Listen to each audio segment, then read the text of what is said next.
Hi guys, welcome back to the channel Vijay Education to the Daily Hindu News and Editorial Analysis of 28 जनवरी 2026। तो दोस्तों आज 28 जनवरी 2026 और day है Wednesday. आज हम द हिंदू न्यूज़पेपर का कंप्लीट एनालिसिस करने वाले हैं। आज हमारा एक सबसे खास टॉपिक है इंडिया ईयू का फ्री ट्रेड एग्रीमेंट डील जो हुआ है। ठीक है, जैसा कि आप लोगों को पता है 27 तारीख को इंडिया और ईयू का यूरोपियन यूनियन का फ्री ट्रेड एग्रीमेंट हुआ है।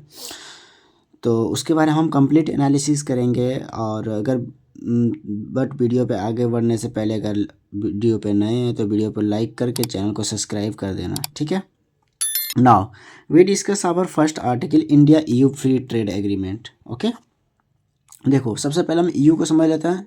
यूरोपियन यूनियन, यूरोपियन यूनियन मतलब होता है इंडिया, इसको ना एक मदर डील्स के नाम के कह रही है। ठीक है, ये जो ट्रेड डील हुआ है ये मदर्स डील कहा जा रहा है, mothers of all trade deal. ठीक है, जितना ट्रेड डील हुआ ना सबकी मदर्स जननी कहा जा रहा है इसको। क्यों? क्योंकि ये ईयू के साथ हुआ है। ईयू एक कोई पर्टिकुलर देश नहीं है, ईयू एक यूरोप का एक संघ है। ठीक है, और उस संघ के अंदर ईयू के अंदर 27 कंट्रीज आते हैं। कितना कंट्रीज? 27 कंट्रीज आते हैं। ठीक है, और ये कहाँ बैठती है? बेल्जियम के ब्रसेल्स में। ईयू का हेडक्वार्टर कहाँ है? बेल्जियम के ब्रसेल्स में। ठीक है, तो हम देखते हैं कि ये क्या है, इसमें क्या क्या बात हुआ है हम देखते हैं। तो हमारे खबरों में क्या था, व्हाट इन द न्यूज, हमारे खबरों में था भारत और यूरोपीय संघ ने लंबी समय से लंबित मुक्त व्यापार समझौते को एफटीए, मुक्त व्यापार समझौते मतलब फ्री ट्रेड एग्रीमेंट, एफटीए को, फ्री ट्रेड एग्रीमेंट को वार्ताएं में पूरी कर ली। एक लंबी समय के बाद लगभग 2007 से ही ये वार्ताएं चल रही थी, जिसको अभी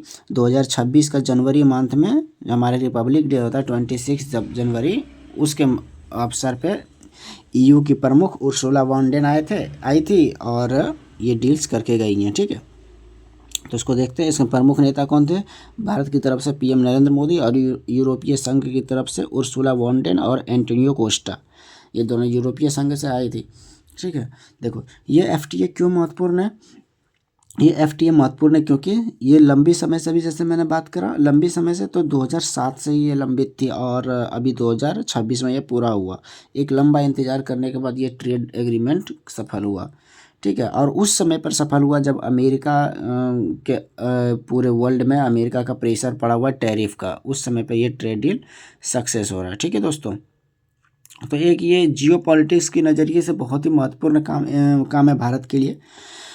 इसका निष्कर्ष एक लगभग 2 दशकों की प्रक्रिया का संकेत देती है कि 2 दशकों से हमने कैसे ये ट्रेड एग्रीमेंट को कंप्लीट किया। अब ये ट्रेड एग्रीमेंट है क्या? फ्री ट्रेड एग्रीमेंट क्या होता है? What is free trade agreement? देखो फ्री ट्रेड एग्रीमेंट का अर्थ होता है टैरिफ शुल्क, मतलब जो शुल्क लगेगा ना, जैसे इम्पोर्ट एक्सपोर्ट ड्यूटी शुल्क लगता है। ठीक है, तो वो टैरिफ शुल्क बिल्कुल नगण्य के बराबर हो जाएगा या तो पूरा ख़त्म ही हो जाएगा।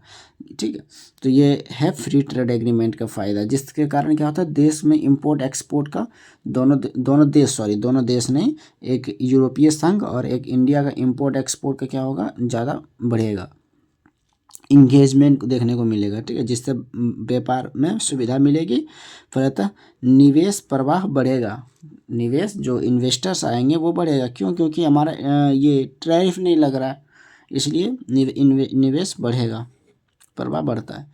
ठीक है, आई होप कि सारा कुछ समझ में आया होगा।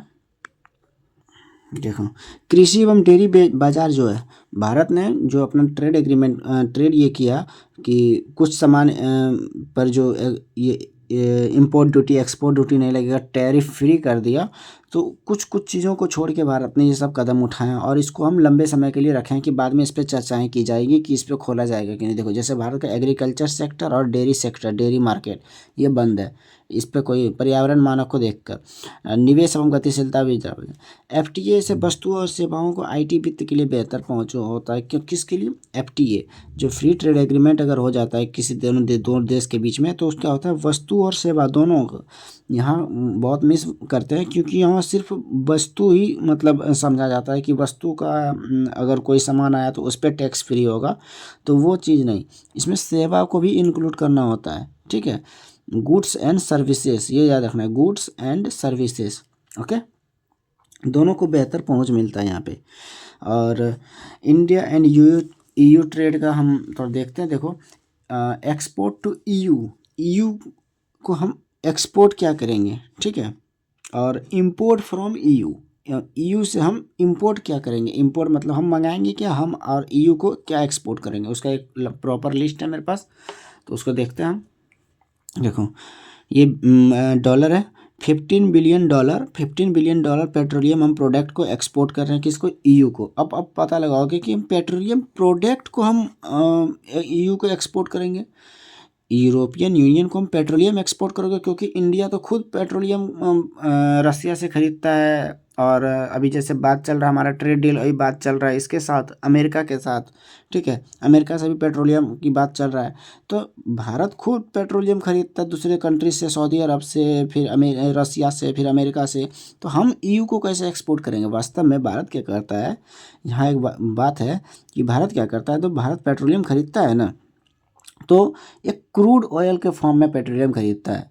जो हमारे जामनगर में रिफाइनरी है, गुजरात के जामनगर में अंबानी ग्रुप्स का रिफाइनरी, पेट्रोलियम रिफाइनरी, तो वहाँ जाके क्रूड ऑयल, कच्चा तेल को रिफाइन किया जाता है, देन रिफाइंड पेट्रोलियम इसको बेचेंगे, कितना, 15 बिलियन डॉलर का, ठीक है। ये हुआ, यहाँ पे समझ आया होगा। देन 1.3 बिलियन डॉलर का हम इलेक्ट्रॉनिक्स और 4.3 बिलियन का हम स्मार्टफोन एक्सपोर्ट करेंगे, किसको, ईयू को। इसीलिए देख रहे हो, एक लंबी प्रॉपर लिस्ट है, इसीलिए इसको कहा गया mother of all trade deals, ठीक है। समझ में आ रहा होगा दोस्तों, तो वीडियो को लाइक कर देना। और हम टेक्सटाइल्स की बात करते हैं, टेक्सटाइल का और अपैरल का। अपैरल, टेक्सटाइल्स मतलब होता है वो रॉ मटेरियल जो कपड़ा बनता है, और अपैरल मतलब होता है कपड़ा बन के तैयार होता है वो। तो टेक्सटाइल एंड गारमेंट्स का हम करेंगे 6.1 बिलियन डॉलर का एक्सपोर्ट, और 5 बिलियन डॉलर का मशीनरी एंड कंप्यूटर का, ठीक है। और नीचे देखते जाओ, ऑर्गेनिक केमिकल में जैसे आ जाएगा आपका, ये ऑर्गेनिक केमिकल में आपका पेस्टिसाइड आ जाएगा, ये सब। तो 5.1 बिलियन डॉलर का ऑर्गेनिक केमिकल एक्सपोर्ट करेंगे, 4.9 बिलियन डॉलर का आयरन एंड स्टील एक्सपोर्ट करेंगे, 3 बिलियन डॉलर का हम फार्मास्यूटिकल्स, दवाइयों का विक्रेता हम भारत हैं, उसको करेंगे एक्सपोर्ट। और 2.5 बिलियन का हम जेम्स एंड ज्वेलरी एक्सपोर्ट करेंगे, 1.6 बिलियन का ऑटो पार्ट्स, 0.81 बिलियन का फुटवेयर, 0.78 बिलियन का कॉफ़ी, ओके। ये तो हम देख लिए कि इंडिया क्या एक्सपोर्ट करेगा ईयू को, यूरोपियन यूनियन को। अब हम मंगाते हैं कि यूरोपियन यूनियन से इंडिया को क्या इंपोर्ट होगा। Then will now see our second part, European Union import to India. India को क्या इंपोर्ट करेगा, देखो 13 बिलियन डॉलर का machinery and computer, okay, 9.4 billion dollar का इलेक्ट्रॉनिक्स, 6.3 बिलियन एयरक्राफ्ट जो है कि बहुत ही इंपॉर्टेंट, ये क्रूशियल लोन लेवाने वाला है, क्योंकि यूरोपियन यूनियन के पास ये एयरबस कंपनी फाइटर जेट बनाती है, राफेल और passenger plane, there multiple things जो एयरबस कंपनी बनाती है, तो उससे हमको मिलने वाला है 6.3 बिलियन का एयरक्राफ्ट। और 3.8 बिलियन का ये मेडिकल डिवाइसेस और साइंटिफिक इंस्ट्रूमेंट, 3 बिलियन डॉलर का James and jewellery, same cheese. 2.3 billion का ऑर्गेनिक केमिकल भी हमको भी पेस्टिसाइड मिलेगा, 2.3 बिलियन का प्लास्टिक्स, ओके। ये रहा हमारा यूरोपियन यूनियन और इंडिया के बीच का trade deal, free trade agreement, जिसको हम मदर ऑफ ऑल्स डील कह रहे हैं। तो इतना बड़ा एक्सपोर्ट इंपोर्ट की बात हो रहा है, इसलिए इसको मदर्स ऑफ ऑल डील्स कहा गया, ठीक है। आई होप कि यहाँ तक सब कुछ समझ में आया होगा। अगर कुछ भी डाउट रहता है तो कमेंट सेक्शन में पूछिएगा, I will reply you. Now we see our second article. देखो सेकेंड आर्टिकल हमारा बहुत ही इंपॉर्टेंट है, ठीक है।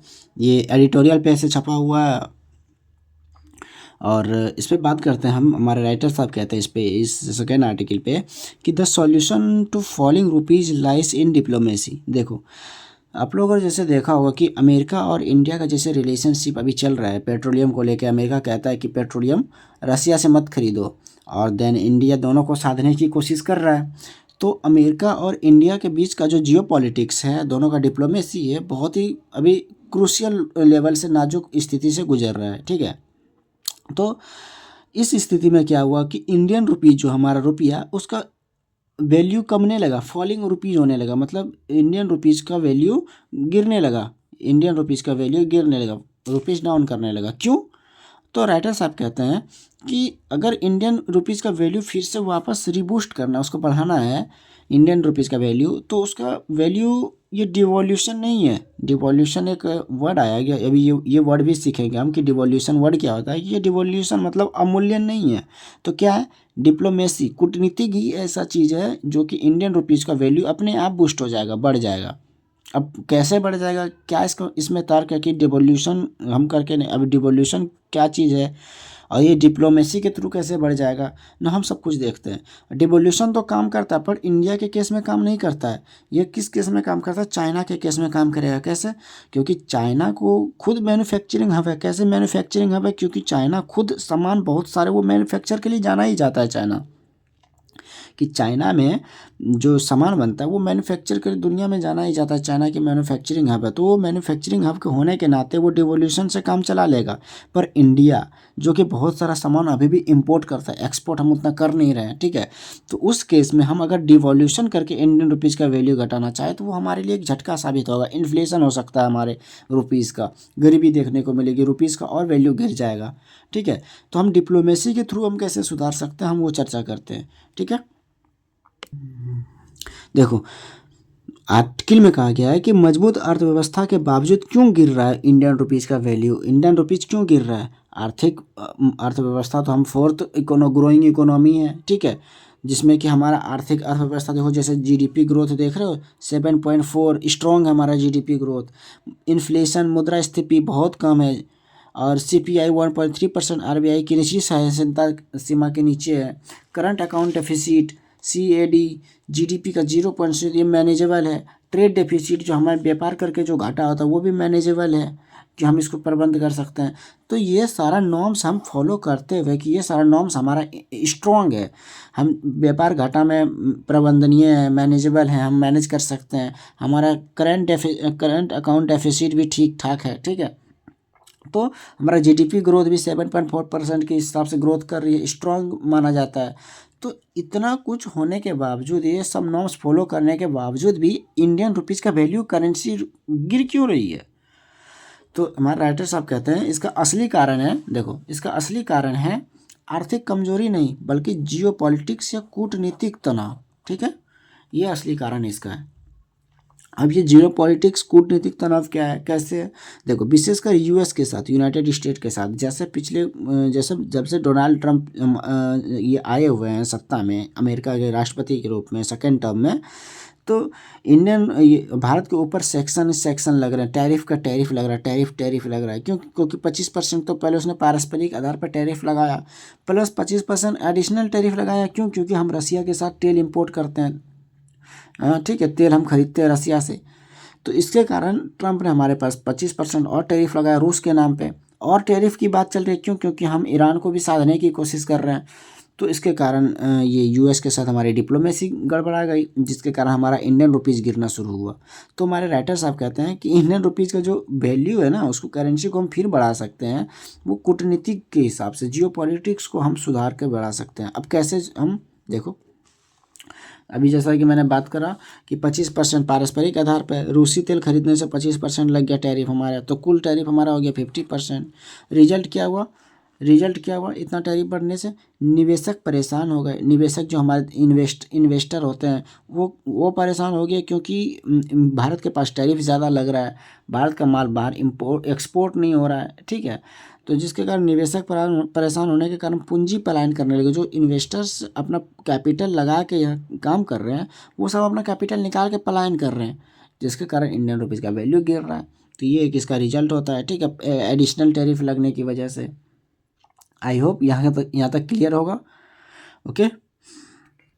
देखो अब आगे है कि जब तक भारत और अमेरिका का व्यापार गतिरोध रहेगा, पूंजी बहिर्वाह बना रहेगा। पूंजी बहिर्वाह मतलब कैपिटल का जो निकाल के लेके जा रहे हैं इन्वेस्टर सब, वही उसी को कहते हैं, ठीक है। क्या पूंजी बहिर्वाह मतलब पूंजी का पलायन, कैपिटल, ठीक है, तो इसको निकाल के लेके जाएंगे इन्वेस्टर, इसके कारण हमारा रुपीज़ का वैल्यू गिर रहा है। तो लेखक का मुख्य तर्क ये है कि रुपीज़ का गिरना अवमूल्यन यानी डिवोल्यूशन समाधान नहीं है। अब हम यहाँ देखेंगे डिवोल्यूशन होता क्या है, ठीक है, यहाँ पे अभी देखने वाले डिवोल्यूशन, और चाइना इस केस में कैसे डिवोल्यूशन को लागू करके और वो फ़ायदा कमा के चले जाते हैं चाइना, उसको भी अभी समझने वाले हैं यहाँ पे डिवोल्यूशन। तो राइटर साहब का कहना है कि रुपीज़ का गिरना अवमूल्यन यानी डिवोल्यूशन समाधान नहीं है, इसका समाधान कूटनीतिक है, डिप्लोमेसी है। तो एक वर्ड में हम यहाँ पे लिख सकते हैं कि why devaluation is not solution, अवमूल्यन समाधान क्यों नहीं है, ठीक है। तो हम इसको देखते हैं कि अवमूल्यन पहले हम समझ लेते हैं कि उसके बाद हम समझेंगे कि ये समाधान क्यों नहीं है। पहले अवमूल्यन होता क्या है, देखो अवमूल्यन हम उसको कहते हैं कि देखो डिवोल्यूशन में दो बात है, डी मतलब गिराना, और वैल्यू, वॉल्यूशन में वैल्यू आ रहा है कि नहीं, वैल्यू मतलब अपना वैल्यू गिराना, तो उसको क्या कहते हैं डिवोल्यूशन। और यहाँ किस चीज़ का वैल्यू गिर रहा है, रुपीज़ का वैल्यू गिराने की बात करें तो उसको रुपीज़ डिवोल्यूशन हो जाएगा। तो यहाँ कहते हैं कि डिवोल्यूशन करके, डिवोल्यूशन करना मतलब इंडिया अपनी करेंसी को खुद गिरा कर, ये तो करेगा नहीं, कतई नहीं करना चाहिए। क्यों, क्योंकि इंडिया देखो एक एग्जांपल मानते हैं, एक एग्जांपल के थ्रू समझते हैं। अभी एक डॉलर हमारा जो है मान लो सपोज दैट 70 रुपीज़, ठीक है, अभी तो है नहीं, और फिर $1 अगर मानते हैं हम तो 90 रुपीज़ मान लेते हैं, ठीक है, ये इंडियन। तो देखो करेंसी किस में गिरा, अब इन दोनों में हमें कंपेयर करके बताओ कि करेंसी गिरा किसके, डॉलर के तुलना में कौन सा करेंसी गिरा। हम तो कह सकते हैं ये बी वाला, अगर इसको हम नाम ए एंड बी दें, ये ए एंड बी दें, तो हम आप बता सकते हैं कि ए और बी में करेंसी कौन सा गिरा, इंडियन रुपीज़ का करेंसी किस में गिरा, ए में गिरा कि बी में गिरा। तो आप बात करोगे कि बी में गिरा, क्यों, क्योंकि देखो ये पहले हम $1 लेके, कोई विदेशी व्यापारी आता था इंडिया कि $1 का हमको सामान चाहिए, तो वो भारत का 70 रुपये का सामान लेके चले जाता था, ठीक है। अभी वो $1 लेके आ रहा है, वो 90 रुपये का सामान लेके जा रहा है, मतलब ये $1 में यहाँ से ज़्यादा सामान लेके जा रहा है, मतलब इंडियन रुपीज़ का वैल्यू गिर चुका है कि नहीं। यही है। अगर हम इसको यहाँ पे फिर अगर ये $1 इक्वल टू यहाँ 70 रुपीज़ हो जाए, 70 रुपीज़, तो ये वैल्यू बढ़ना शुरू हो जाएगा। क्यों, क्योंकि ये अब $1 लेके आ रहा है, ये 60 रुपया का सामान लेके जा रहा है हमारे भारत से, ठीक है। तो ये होता है डिवोल्यूशन, ये डिवोल्यूशन होता है। ये दोनों, ये सपोज से हम समझे डिवोल्यूशन कहता क्या है कि अपनी करेंसी को खुद से गिरा लेना, गलत। तो अगर हम करेंसी को गिरा लें, मान लो डिवोल्यूशन कर लें, ठीक है, तो हमारे पास एक्सपोर्ट तो बढ़ जाएगा। देखो इसी को हम डिवोल्यूशन कहें ना, कि $1 हमारा 90 रुपीज़, ठीक है, तो वो $1 लेके आएगा, इंडिया से 90 रुपये का सामान ज़्यादा लेके जाएगा। यहाँ 70 रुपये का सामान था, मतलब कम सामान लेके जा रहा था, अब यहाँ 90 रुपये का सामान लेके जा रहा है, मतलब ज़्यादा सामान लेके जा रहा है, ठीक है। तो एक्सपोर्ट तो हमारा बढ़ जाएगा, मतलब एक्सपोर्ट मतलब निर्यात, निर्यात हम निर्यात कर देंगे ज़्यादा करके, एक्सपोर्ट हमारा बढ़ जाएगा। पर इंपोर्ट क्या पड़ जाएगा, महंगा पड़ जाएगा। आप पूछो कैसे महंगा पड़ जाएगा, देखो एक्सपोर्ट हम बढ़ा लिए डिवोल्यूशन करके, ठीक है, अब वही सामान हम वापस मंगाएंगे तो इंपोर्ट बढ़ जाएगा, हमें ज़्यादा पैसा देना पड़ जाएगा। तो इसके कारण क्या हो जाएगा, मनी इन्फ्लेशन हो जाएगा। देखो मनी इन्फ्लेशन हो जाएगा कि नहीं, मुद्रास्फीति देखने को मिलेगा मनी का, और जिसके कारण हमारा ये गरीबी आने लगेगी मनी इन्फ्लेशन होने के बाद। अब कैसे ये क्या कहते हैं, कैसे ये एक्सपोर्ट डिवोल्यूशन इंडिया में नहीं हो सकता। देखो जैसे मैंने बात करा, इंडिया में मैन्युफैक्चरिंग लो है। कैसे मैन्युफैक्चरिंग लो है, इंडिया अधिकतर सामान रॉ मटेरियल बाहर से मंगा के, जैसे अभी तेल का ही मैंने बात करा, तेल का ही बात करा, तो ये क्रूड ऑयल जो बात करा मैंने, तो क्रूड ऑयल इंडिया मंगाता है रसिया से, अमेरिका से, ठीक है, फिर हमारा सऊदी से, हाँ, ये सबसे मंगाता है क्रूड ऑयल मतलब कच्चा तेल। और इसको क्या करते हैं, हम रिफाइन करते हैं, रिफाइन करके कहाँ रिफाइन फैक्ट्री लगाए, जामनगर गुजरात में, हाँ, जामनगर गुजरात।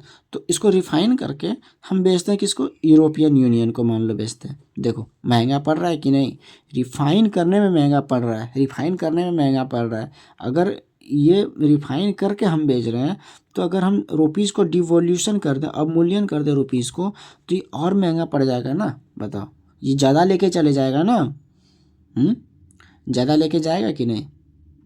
अगर हम डिवोल्यूशन करके एक डॉलर को हम 90 रुपीज़ कर दिए, मतलब $1 हमको ये दे रहा है, और भारत से 90 रुपये का सामान लेके जा रहा है ये, तो ये महंगा पड़ रहा है कि नहीं। इसलिए हम डिवोल्यूशन करके नहीं बढ़ा सकते करेंसी, हम का वैल्यू बढ़ा सकते, हम इसको डिप्लोमेसी के थ्रू करेंसी का वैल्यू हम ऊपर लेके जा सकते हैं। वो एक ही रास्ता है डिप्लोमेसी अमेरिका के साथ, ठीक है। भारत जल्दी ही कोशिश करेगा अमेरिका के साथ डिप्लोमेसी करने की। देन हम देखते हैं चाइनीज़ का, चाइना का हम देखते हैं। चाइना के केस में क्या डिवोल्यूशन काम करता है। देखो चाइना के केस में डिवोल्यूशन काम करेगा, क्यों? क्योंकि चाइना अगर अपने रुपीज़ को गिराता है तो एक्सपोर्ट बढ़ेगा, एक्सपोर्ट बढ़ेगा तो चाइना के पास क्या मैन्युफैक्चरिंग हब है, वो चाइना सामान खुद बनाता है कि नहीं। वो तो दुनिया को भर भर के ये एक्सपोर्ट करता है सामान बना बना के, खुद बना बना के। तो चाइना के पास रॉ मटेरियल है, उसके पास रॉ मटेरियल है। चाइना के पास रेयर अर्थ एलिमेंट्स है, रेयर अर्थ मिनरल्स है, रेयर अर्थ एलिमेंट्स है, और उसके पास निकालने की विधि भी है, उसके पास प्यूरिफिकेशन करने की विधि है। तो एक्सपोर्ट करने में तो माहिर है। तो चाइना क्या करेगा, एक्सपोर्ट बढ़ा लेगा अपने रुपीज़ का डिवोल्यूशन करके। इसलिए चाइना डिवोल्यूशन करके अपने रुपीज़ को बढ़ा के फ़ायदे में रहता है, ठीक है। आई होप कि यहाँ तक सारा कुछ क्लियर हो चुका होगा। तो कमेंट करना अगर वीडियो अच्छा लगे तो। देन हम आगे बढ़ते हैं हमारे थर्ड आर्टिकल की ओर। देखो दोस्तों, हमारा थर्ड आर्टिकल हमारा है finance minister take part from customary halwa ceremony. ये क्या होता है हलवा सेरेमनी? ये फाइनेंस मिनिस्टर क्या है, ये टेक पास कस्टमरी क्या है, ठीक है। अभी जैसा आप लोगों को पता होगा कि हमारा बजट आने वाला है फरवरी मंथ में, ठीक है। तो फरवरी मंथ में बजट आ जाएगा। तो बजट आने से पहले एक हलवा सेरेमनी होता है, हलवा बढ़ता है कि देश का बजट निर्धारण हो रहा है। तो बजट पेश करने, संसद में पेश करने से पहले हलवा सेरेमनी होगा। अब ये पूरा समझते हैं, हलवा सेरेमनी फाइनेंस मिनिस्टर के साथ होता है, दिल्ली में होता है, नॉर्थ ब्लॉक में होता है, ठीक है। तो इसको समझते हैं। देखो हलवा सेरेमनी भारत का एक दीर्घकालिक परंपरा, ट्रेडिशनल परंपरा है, एक लॉन्ग टाइम टर्म से चले हुए आ रहा है। कहाँ होता है? नॉर्थ ब्लॉक में होता है, दिल्ली में। और किस मिनिस्ट्री में? फाइनेंस मिनिस्ट्री में, तो वित्त मंत्रालय में होता है, ठीक है। एक पारंपरिक भारतीय मिठाई हलवा होता है जो कि तैयार किया जाता है और वित्त मंत्री द्वारा बजट निर्माण में शामिल अधिकारी को परोसा जाता है। मतलब बजट निर्माण के अंदर में जितना अधिकारी शामिल है सबको हलवा सेरेमनी के थ्रू परोसा जाता है और उसको क्या किया जाता है? लॉक इन किया जाता है। मतलब हलवा खिला के उसको बंद कर दिया जाता है। क्यों बंद कर दिया जाता है? क्योंकि जब तक बजट पेश नहीं होगा संसद में तब तक वो बाहर नहीं आ सकते और वो बाहरी दुनिया से कट ऑफ रहेंगे, उसके पास कुछ नहीं होगा जानकारी बाहर लीक करने की। क्योंकि ये बजट एक संवेदनशील प्रक्रिया होता है, ठीक है। बजट जब तक पेश हो जाएगा संसद में तब उनको लॉक आउट कर दिया जाएगा। तो अर्थ क्या है कि बजट पर काम कर रहे अधिकारियों के लिए लॉक इन अवधि की शुरुआत होती है हलवा सेरेमनी के अंदर, ठीक है। अभी क्यों लॉक इन किया जाता है? यह बजट की तैयारी, गोपनीयता, जो प्राइवेसी होती है, अनुशासन को दर्शाता है। और लॉक इन की अवधि में बजट प्रक्रिया में शामिल अधिकारियों को बाहरी दुनिया से अलग कर दिया जाता है। ये तो बताया, वो नॉर्थ ब्लॉक से बाहर नहीं जा सकते, दिल्ली के नॉर्थ ब्लॉक जो कि फाइनेंस मिनिस्ट्री है हमारा, और न ही बाहरी दुनिया से संपर्क कर सकते हैं। ये लॉक इन कब तक रहेंगे? जब तक बजट संसद में पेश नहीं हो जाता तब तक लॉक इन रहेंगे, ठीक है। अब हलवा सेरेमनी कौन कौन भाग लेता है? देखो फाइनेंस मिनिस्ट्री भाग लेता है, राज्य के वित्त मंत्री, और फाइनेंस मिनिस्ट्री के अंदर काम करने वाले प्रमुख अधिकारी, वरिष्ठ अधिकारी जो कि बजट बनाने में सहायक भूमिका का निभाते हैं, ठीक है। बहुत एक क्रूशियल रोल निभाते हैं बजट बनाने में, तो वो सब शामिल रहेंगे। देखो निम्न विभाग के वरिष्ठ अधिकारी कार्य विभाग, राजस्व विभाग, बजट विभाग और मुद्रण और डेटा हैंडलिंग। इंपॉर्टेंट नोट्स यहाँ, इंपॉर्टेंट नोट क्या है कि बजट को, केंद्रीय बजट जो कि सेंट्रल बजट होता है, वो संविधान के किस अनुच्छेद में प्रस्तुत किया गया? 112 अनुच्छेद में। इसे वित्त मंत्रालय द्वारा तैयार किया जाता है, फाइनेंस मिनिस्ट्री के थ्रू इसको रेडी करके संसद में पेश किया जाता है। तब जो मंत्री होता है उसको लॉकआउट किया जाता है, कि जो लॉक इन होता है हलवा सेरेमनी के ये दौरान वित्त मंत्री द्वारा लोकसभा में प्रस्तुत किया जाता है। इसमें शामिल होते हैं वार्षिक वितरण जो कि वर्ष भर में कितना खर्च किया गया उसका एक रूप लेखा जोखा, और आने वाले वर्ष में कितना खर्च किया जाएगा उसका लेखा जोखा विवरण रहेगा कि हम कहाँ का कितना पैसा एलोकेट कर रहे हैं, ठीक है। अनुदानों की मांग, ये हुआ कंप्लीट हमारा आर्टिकल आज का। तो आई होप कि आज का हमारा वीडियो ठीक है, तो सब कुछ सारा क्लियर हो चुका होगा। देन हम अब मिलेंगे कल, आज के लिए इतना ही। तो बाय बाय और have a nice day and जय हिंद।